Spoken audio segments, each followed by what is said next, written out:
G'day viewers, and welcome to the Bali channel. Thanks for having a look at this one. Today we're going to address renting a motorbike with ease.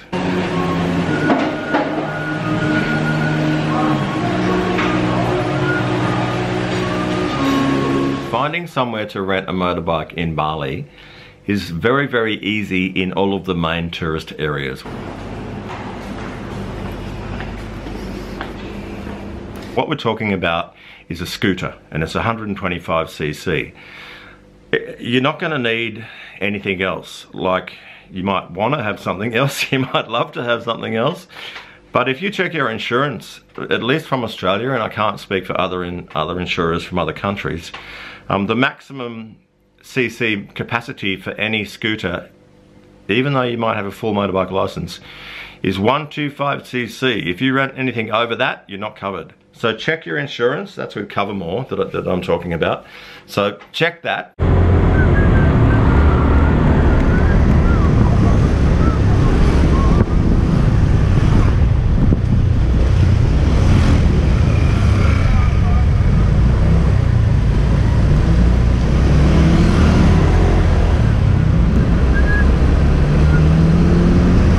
If you fall off, well, I've only fallen off about 35 times, so I'm not really an expert. Just know that.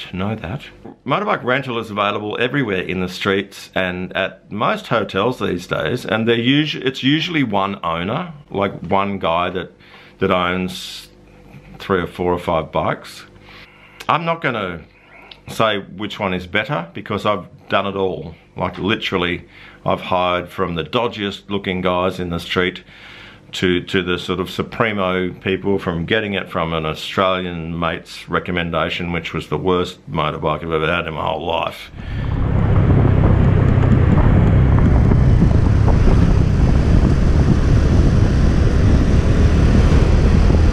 You know, first of all, I mean, chat and get to know the owner of the bike. I mean, sometimes their English may not be so good. I mean, they only rent motorbikes, let's face it, but they do have to have a permit for the area where they're keeping their bikes and renting them, and that there's legalities in Bali. So get to know him as much as you can, and get to know his bikes, and have a look at what bikes he's got. And he may not have, in the busy seasons, he may not have much left, and you might be left with sort of one of the not so good ones. You are going to need a motorbike license. You're going to need an international license to cover that motorbike license. And then of course the owner's going to need rego. You have to pay up front. So I would suggest paying up front. Well, there's a couple of versions. So paying up front long term will get you a really good price, or the best price. Now, the best price that I've ever got in the low season is less than 4 Australian dollars a day. So 40,000 rupiah, Indonesian rupiah, per day, and that's for a 1 month or 3 week or 2 week period, yeah, which is for a good bike. If you're paying like 50,000 a day, that's still really good. If you're paying 70,000 a day, that can be quite normal.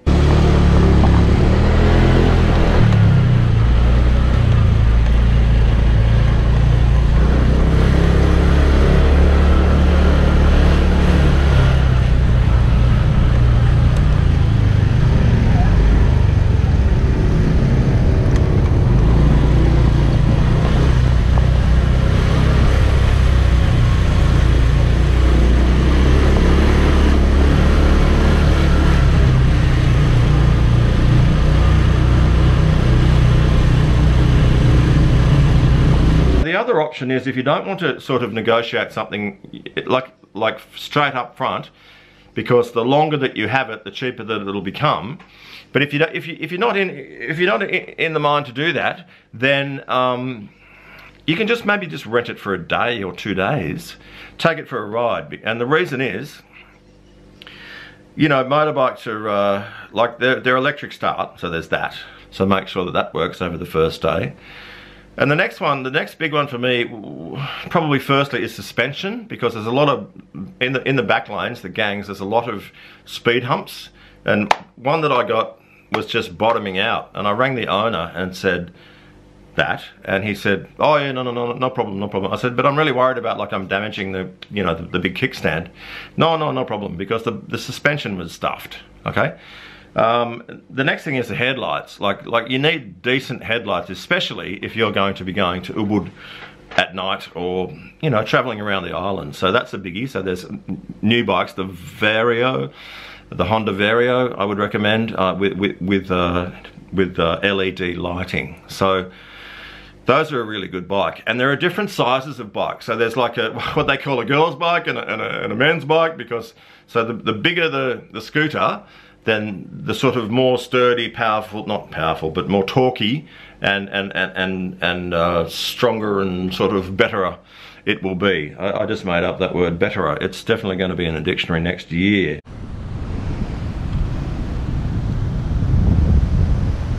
You know, and check out how it handles. I mean, if it handles like a shopping trolley, then it probably is a shopping trolley, which will come down to suspension and other factors. So there's two options. Like if you find the bike and you know that it's really new. I mean, the last one that I rented, he said, look at the number plate, it's only like 3 months old, you know. So I'm like, okay, this bike's gonna be okay. And then I rode it around the car park, and I'm like, yeah, I'm in. And it was the hotel security that hired it to me, and he's an amazing guy, and I'll recommend him in the credits. Jalan Padma.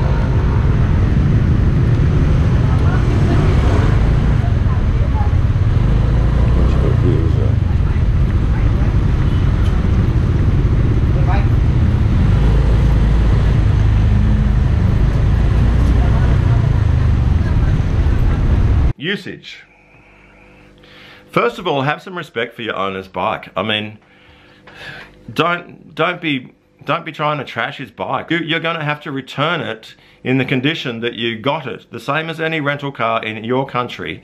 They look all over it for dings and scratches, and they mark it all down, right? They write that stuff all down. So I would suggest you do exactly the same by taking your phone and filming the whole bike, or taking photos.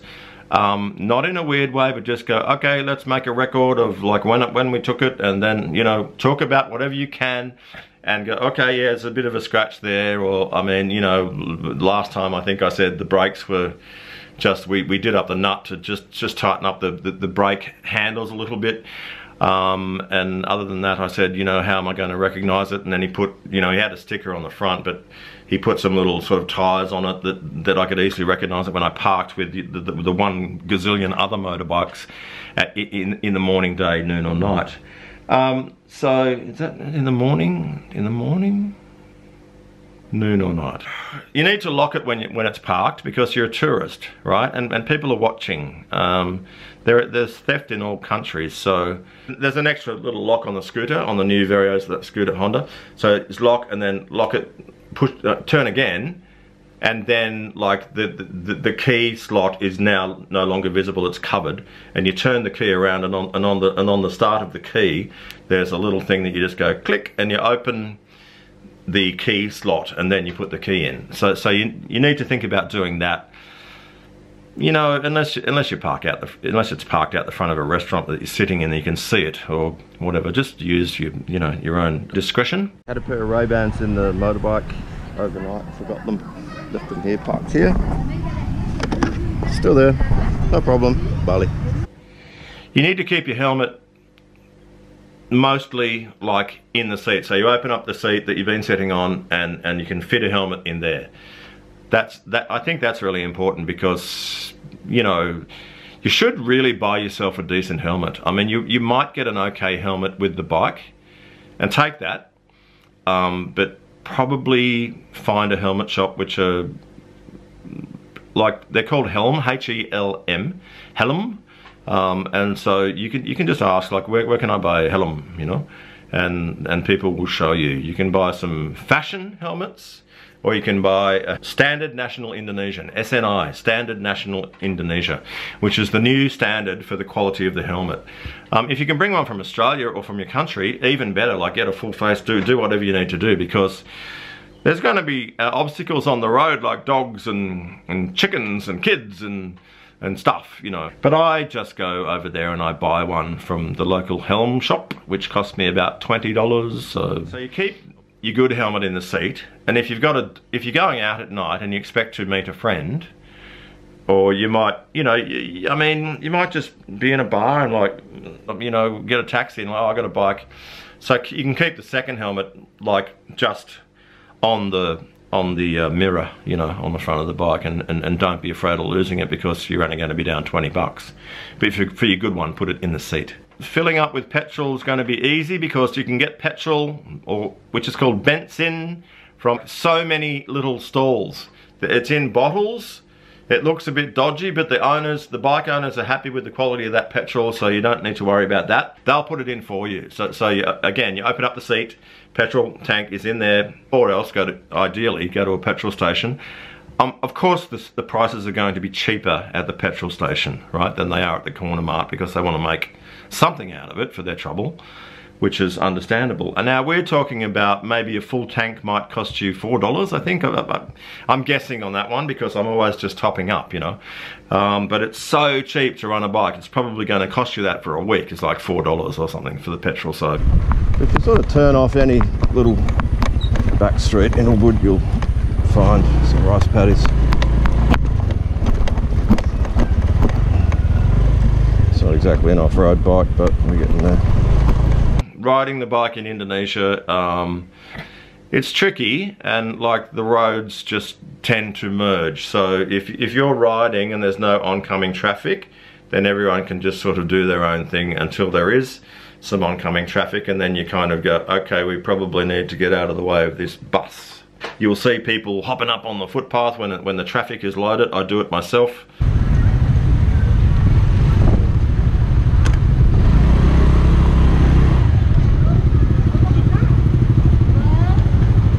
You will get pulled over by police. Absolutely, definitely, you will get pulled over by police. They have sort of like a DUI, you know, sort of situation that we have here in Australia, what you might have in your country, just a blitz, you know, and you'll be pulled over. And you'll need to show your license and your registration, and you'll need to be very, very polite to that policeman. And if you've been riding okay, you haven't done something wrong, you won't be fined. If you've done something wrong, then you're going to be in trouble, and you will need to deal with that very politely. There will be some fine involved, okay? So you're going to need to either bloody behave yourself and have all your credentials, or if you don't, the same as in any other country, you are going to get in trouble with the police. When you have finished with your motorbike, you are going to have to return it to the place of rental, which is the owner. A subscriber asked me, like, can you leave the bike anywhere? No, you have to return it to the guy that you rented it off.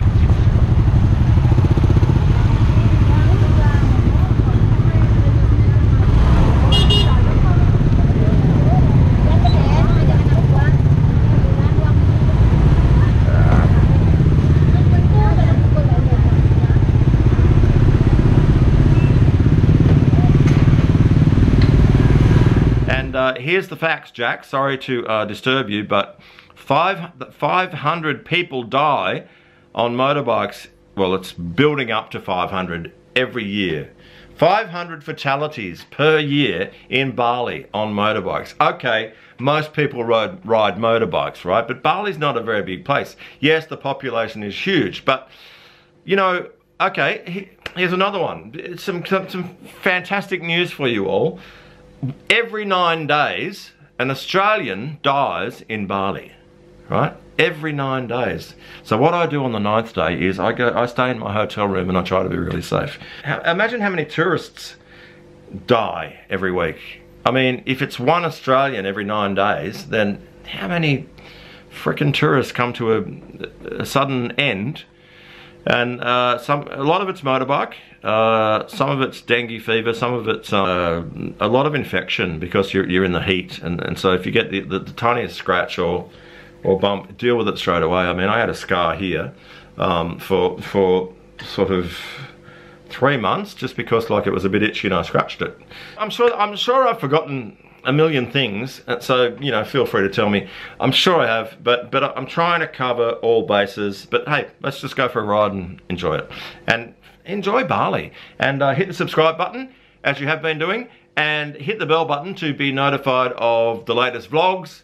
And in the meantime, just bloody enjoy Bali. I'm gonna go left here just before we keep going to Seminyak. See if this restaurant's open. Good.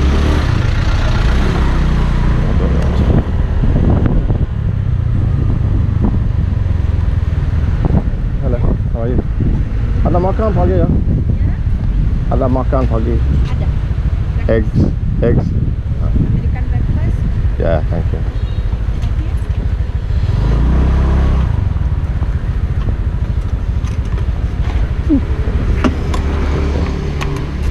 Yeah, this place is awesome. Bali. Oh, duduk di luar atau di dalam, Bapak? Apa? Duduk di luar atau di dalam?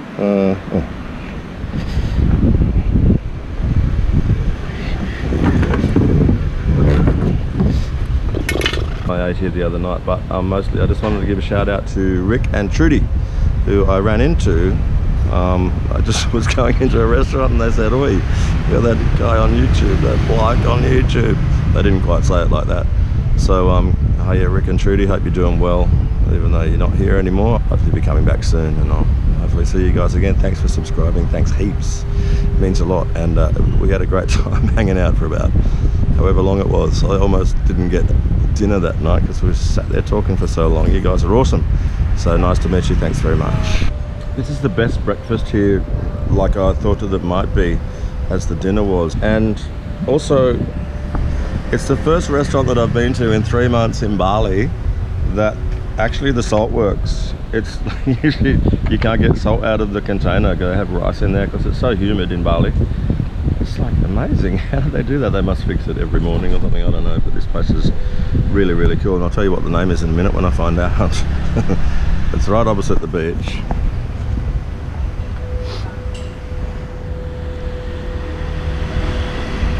So that's kind of cool, huh? And it's a great spot, and it's great staff, and it's really nice atmosphere at night, and it's just Balinese, like Indonesian food at night.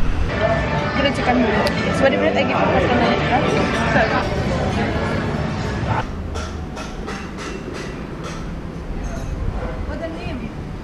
Oh yeah, what's the name? Noman? Made Warren. Nyoman. Okay, thank you, sir. What is the name of the restaurant? Kuali. See you again. Thank you so much. Yeah, I'll see you next time, huh? Yes. Kasih banyak. Suksma. Om Santi. Om. See you later. Yeah, I might have to come back for later for lunch.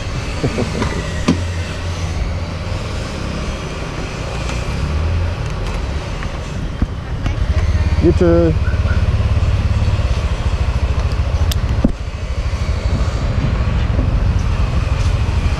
So yeah, that's Kuali restaurant. Awesome.